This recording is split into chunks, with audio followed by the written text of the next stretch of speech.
What's up, guys? It's Seth bringing my review of the Samsung Galaxy S3 from Verizon Wireless, which came out just around a week ago last Thursday. It's for $299 right now with a 2-year contract, so it is a little bit pricier.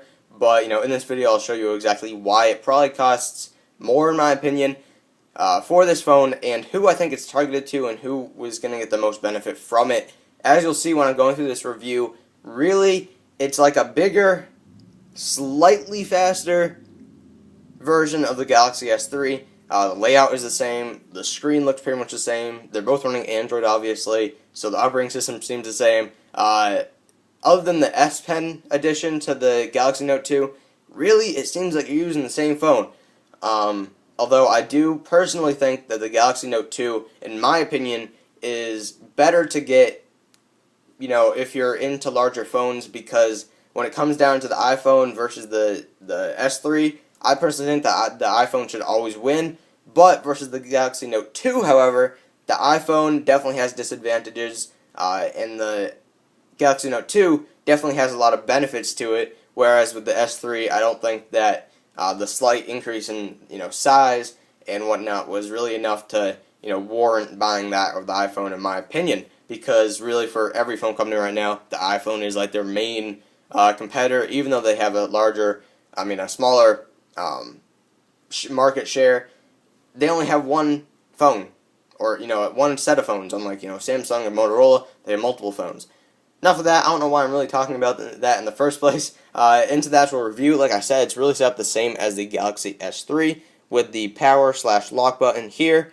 The S Pen will go here on the bottom, in the bottom right corner. Just take that out for now.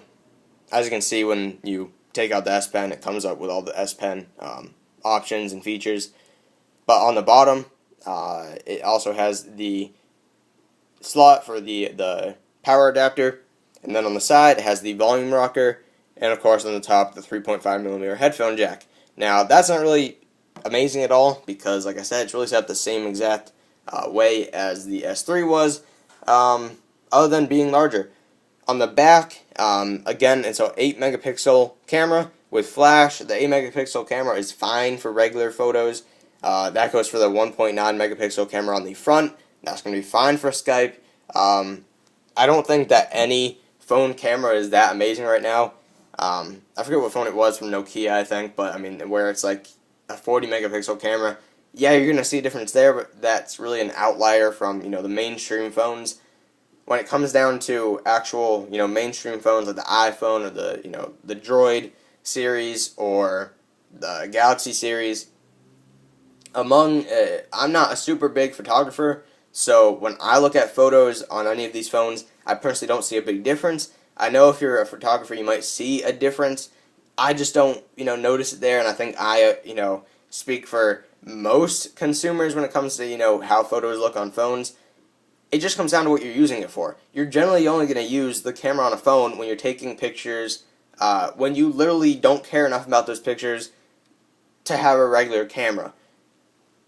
And again, on Skype, if you're not at your computer, or tablets aren't even that really good for front-facing cameras. So if you're not on your computer, then your only other option is a smartphone.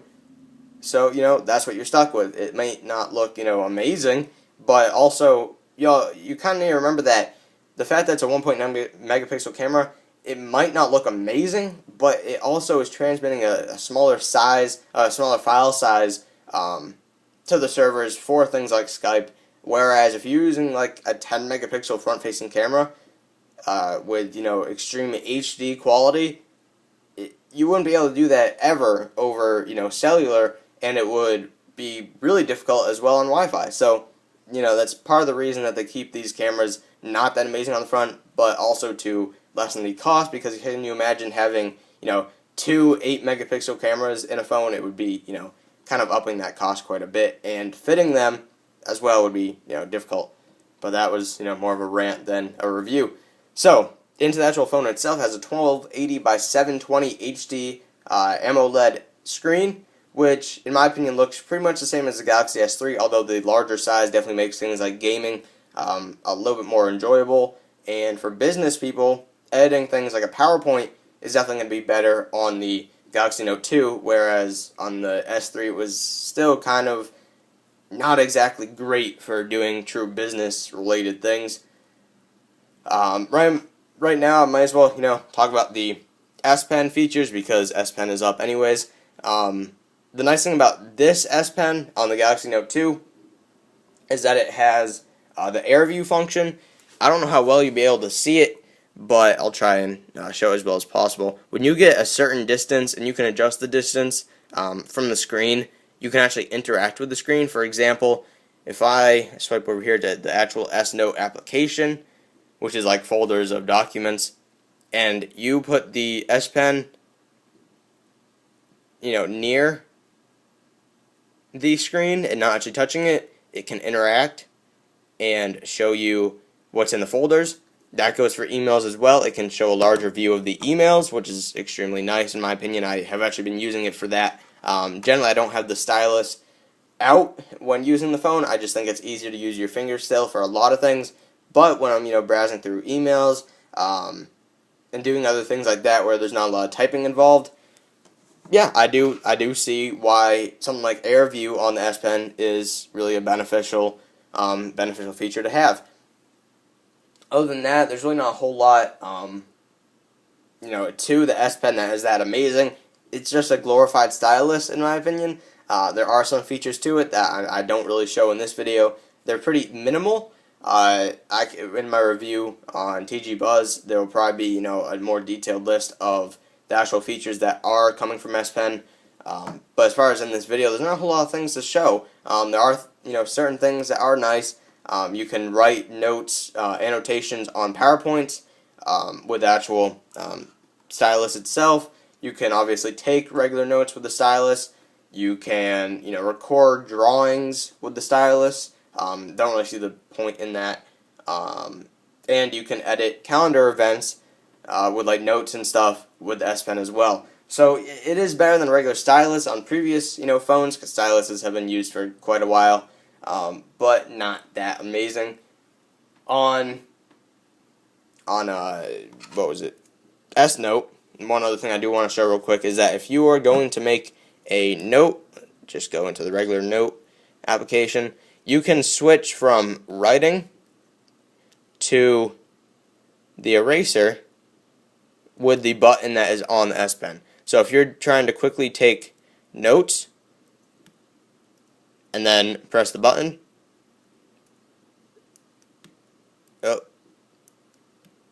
will then switch over to the eraser. So that is one nice thing if you're trying to quickly take notes. For example, if you were using this in, I don't know if you would really use this in a class, but say you're listening to a lecture and you're taking notes on it, then it's kind of easier than switching and clicking on the eraser button. It's easier to just be able to write.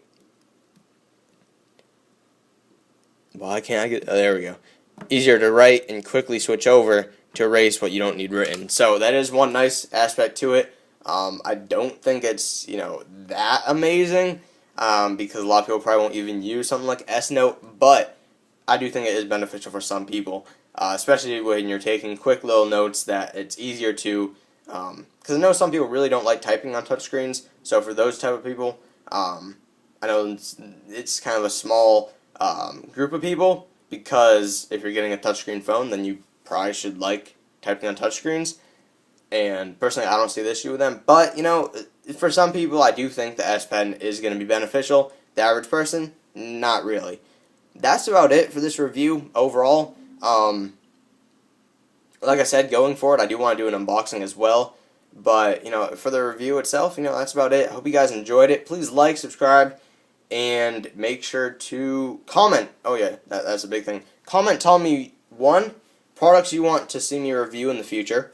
2, topics that you want me to cover in my gameplays and commentaries. And 3, PC builds that you would like me to cover as well and, exemplify and make a video for. That's about it. Again, make sure to subscribe. That's the biggest thing. And I will talk to you guys later. I think I'm missing something. Oh, yeah. I don't know if I mentioned this already. It's $2.99 on Verizon right now. It is pretty expensive. Yeah, I think that's about it. I'll have a link to the actual Verizon page for this in the description. now I'm done. I'll talk to you guys later. Bye.